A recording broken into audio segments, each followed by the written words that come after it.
Okay, so what connects an ancient Indian temple directly to the South Pole? It sounds like the setup to a geographical riddle, right? But tucked away on the western coast of India is a stone pillar that actually claims to have a direct, completely unobstructed line of sight all the way to Antarctica. It's this striking piece of ancient geographical mastery, and it belongs to a site that's honestly just as fascinating for its history as it is for its location. Welcome to The Explainer. Today we are exploring the legendary Somnath Temple. Known as the Eternal Shrine, this is the place that has been destroyed and rebuilt so many times, it almost feels like a living, breathing entity. We're going to unpack the mythology, the awe-inspiring architecture, and the incredible history of resilience that makes this one of the most culturally significant sites in all of India. Okay, let's dive into this. Here's our roadmap for today.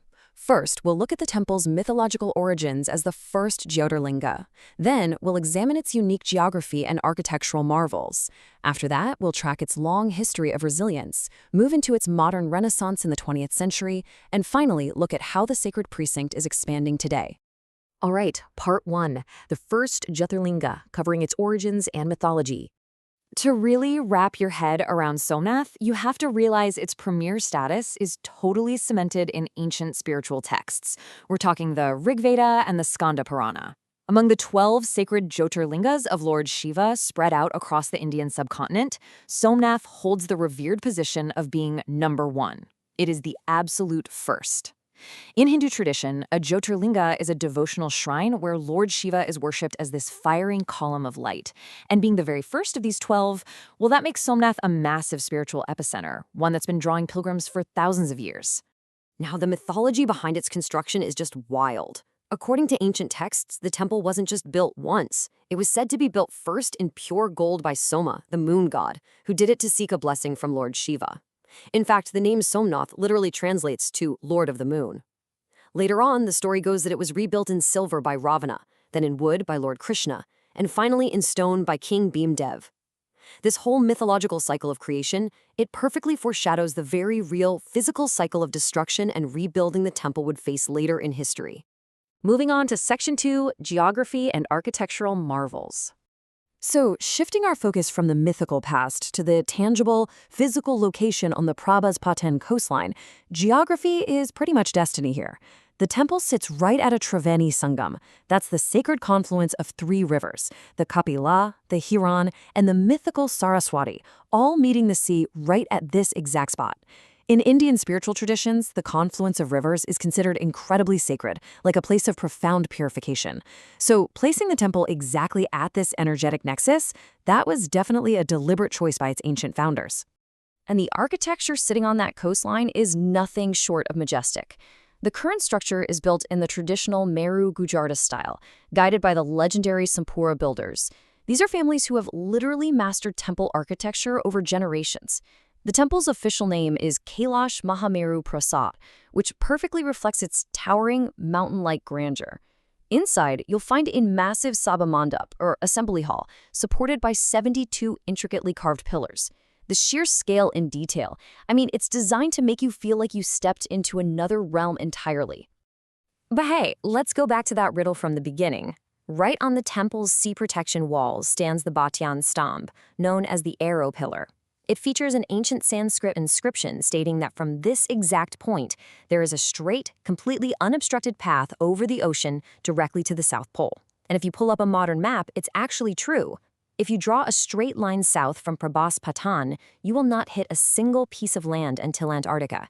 It is genuinely amazing to think about the advanced geographical understanding those ancient minds had when they placed that pillar.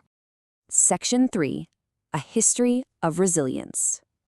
Now, despite its sacred geography and grand architecture, Somnath was repeatedly targeted throughout the medieval period. It's a pretty turbulent historical cycle. In 1026, the temple was plundered by the Turkic ruler Mahmud of Ghazni. Then, in 1299, it was sacked by Alauddin Khalji's army during the invasion of Gujarat.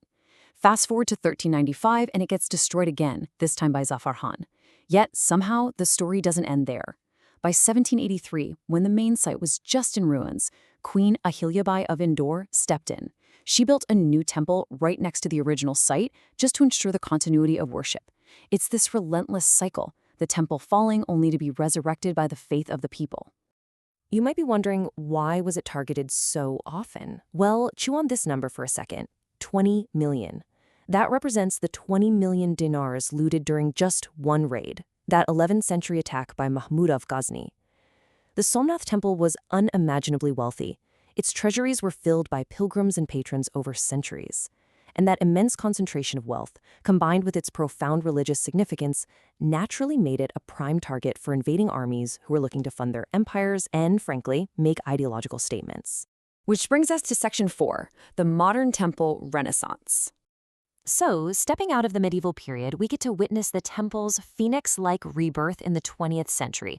Almost immediately after India gained independence, a swift mobilization began. On November 12, 1947, the Iron Man of India, Sardar Vallabhbhai Patel, visited the ruins and took a firm pledge to rebuild the Somnath Temple on its exact original foundations. The monumental project was managed by K.M. Munshi, working alongside those traditional Sompura builders we mentioned earlier. And remarkably, just a few years later, on May 11, 1951, the very first president of India, Dr. Rajendra Prasad, performed the installation ceremony. The Eternal Shrine was officially back.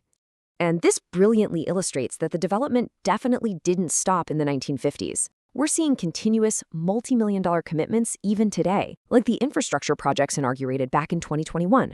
For instance, the government invested over 47 crore rupees into a massive Somnath promenade under the Prasad scheme. Plus, a brand new Sri Parvati temple is being built in the traditional Sompur style with a 30 crore investment.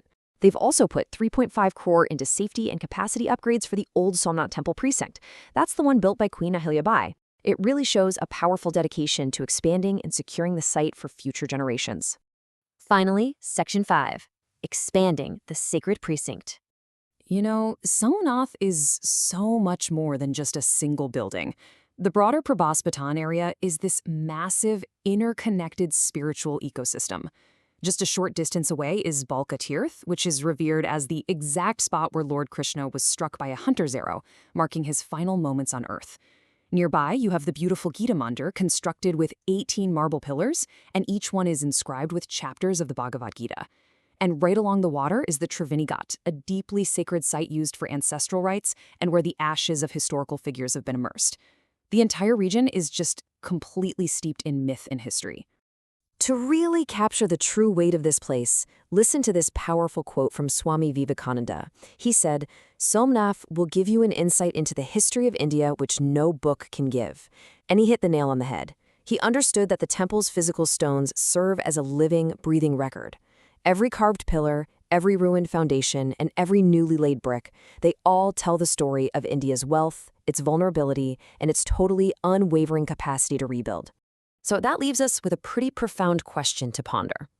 If a single structure can survive centuries of destruction, looted for its gold, smashed by invading armies, left completely in ruins, only to rise again stronger and more expansive than before, what does the Eternal Shrine tell us about the ultimate endurance of human faith and culture? It's a remarkable testament to the fact that while stone can be broken, the ideas and beliefs that build those stones, those are much, much harder to destroy. Thank you so much for joining me on this explainer. Keep exploring, keep questioning, and I'll catch you next time.